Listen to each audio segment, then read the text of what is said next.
I ne manje važno kako su uopće medovi koji ne odgovaraju pravilniku prošli prvotnu kontrolu i došli na police. U studiju pozdravljam magistricu farmacije Zdenku Kocmur iz Hrvatske udruge za zaštitu potrošača. Dobar dan, dobro nam došli. Dobar dan. No, gospođo Kocmur, evo na početku idemo do Čakovca gdje nas čeka Anton Karlović iz udruge pčelara i građana Hrvatske. Dobar dan, gospodine Karlović. Dobar dan. Evo, na početku kako komentirate ono što smo upravo čuli u prilogu kolegice Arežine Grgičević? Pa to je, u najmanju ruku je to strašno, ne? To nije nepravilno deklariran med, nego to se može nazvati falsifikat. Ukratko, jednom riječju, falsifikat. Evo, sami ste rekli u razgovoru prije da su neposredni proizvođači često prinuđeni raditi posao državnih inspektora. Zašto je tome tako? Pa vjerojatno to nije samo u Hrvatskoj slučaj, jel? Inspekcija, ja mislim da nemoguće je da kontrolira svaki proizvod u trgovini, jel? Da. Ali problem je neki drugi, kad se nađe neki takav proizvod pogrešno deklariran, falsificiran, neispravan, onda bi analiza, povlačenje tog proizvoda trebala biti transparentnija, brža i da se zna kud se povlači, gdje završava takav med, da se nakon godinu dana ne vrati natrag u prodaju, jel? Dobro. Kako su vaše saznanja? Imate li vi sličnih iskustava? Naše saznanja su tako da sad kao udruga idemo u nabavku, znači u tijeku je postupak nabavke vlastitog laboratorija da budemo besplatno mogli analizirati svaki med koji nam građani dostave na analizu. Recite nam... Recite. Prije službene analize, jel? Prije službene analize. Vidjeli smo iz priloga da je čak 140 medova, a to je izvješće Državnog inspektorata koji su analizirali, a ukupno je bilo 350 uzoraka, znači 140 nije zadovoljavalo te zdravstvene kriterije.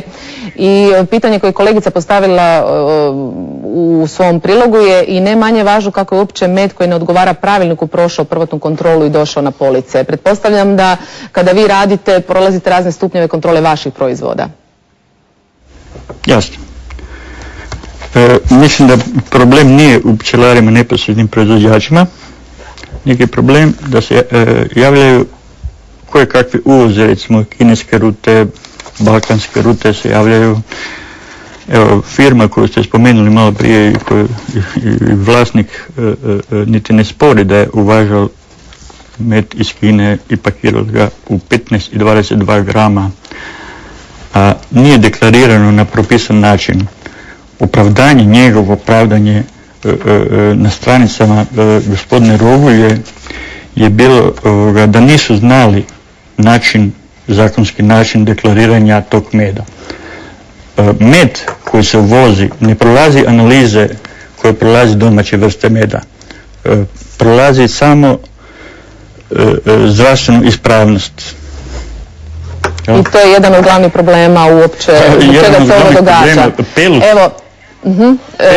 Pelut vi možete staviti naknadno, znači u taj prekuhan med, neispravan, falsificiran i četiri vrste meda da imaju istu, identičnu pelut, može se samo na taj način objasniti. Evo, hvala vam najljepša na javljanju. Gospođo Kocmur, čuli smo probleme koje muče neposredne proizvođače. Zašto državna inspekcija reagira tek nakon izlaska građana? Naravno, jasno je da oni ne mogu pregledavati sve silne i brojne proizvode koji su na hrvatskim policama, ali ako su već unaprijed upozoreni, poslani su zahtjevi i oni to ne čine. Kako se potrošači mogu, da tako kažem, obraniti od takvih proizvoda koje dospijevaju na tržište? Pa ovako, sukladno članu 86 Zakona o hrani, med, čudno će zvučati, ali to je naravno namirnica animalnog porijekla, podliježe veterinarskoj inspekciji i kontroli, bilo pri uvozu, bilo pri domaćoj proizvodnji ili naravno ako se radi o uvoznom medu koji se opet kod kuće prerađuje u bilo kojem obliku.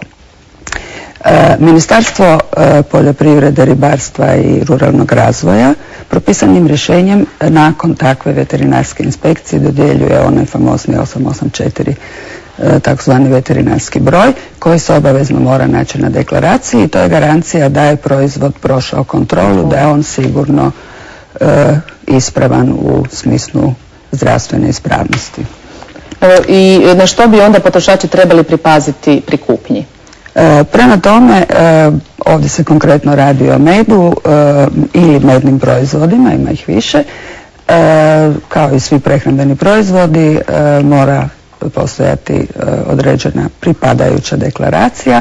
Dakle, na deklaraciji obavezno mora stajati vrsta meda, da li je to kesten, ne znam, bagrem, uljana repica ili slično, jer su tu onda i različite kvalitete u pitanju. Obavezno mora stajati točan naziv proizvođača i njegova adresa. Ako se radi o uvozniku, onda uvoznika, ako se radi o distributeru, onda distributera. Mora stajati naravno gramaža, uputno je da stoji datum punjenja i ako se radi o nekim drugim, dakle taj veterinarski broj, ako se radi o nekim drugim mednim pripravcima dorađenim, bilo sa nekakvim prehrambenim dodacima ili čak ljekovitim dodacima, onda mora stajati. I to mora stajati, da. Jasno, da li se radi o dijetetskom proizvodu ili o ljekovitom. Dobro. Zvuči kao da treba završiti fakultet da bi se iščitala deklaracija proizvoda, ali ovo je jedno upozorenje i proizvođačima i građanima da pripaze. Da. S tim da recimo Europska unija, odnosno Europska direktiva je u mnogim članicama Europske unije i one to koriste, čak stavila i opasku o botulizmu, odnosno o mogućnosti od botulizma i mislim da ćemo i mi to morati staviti.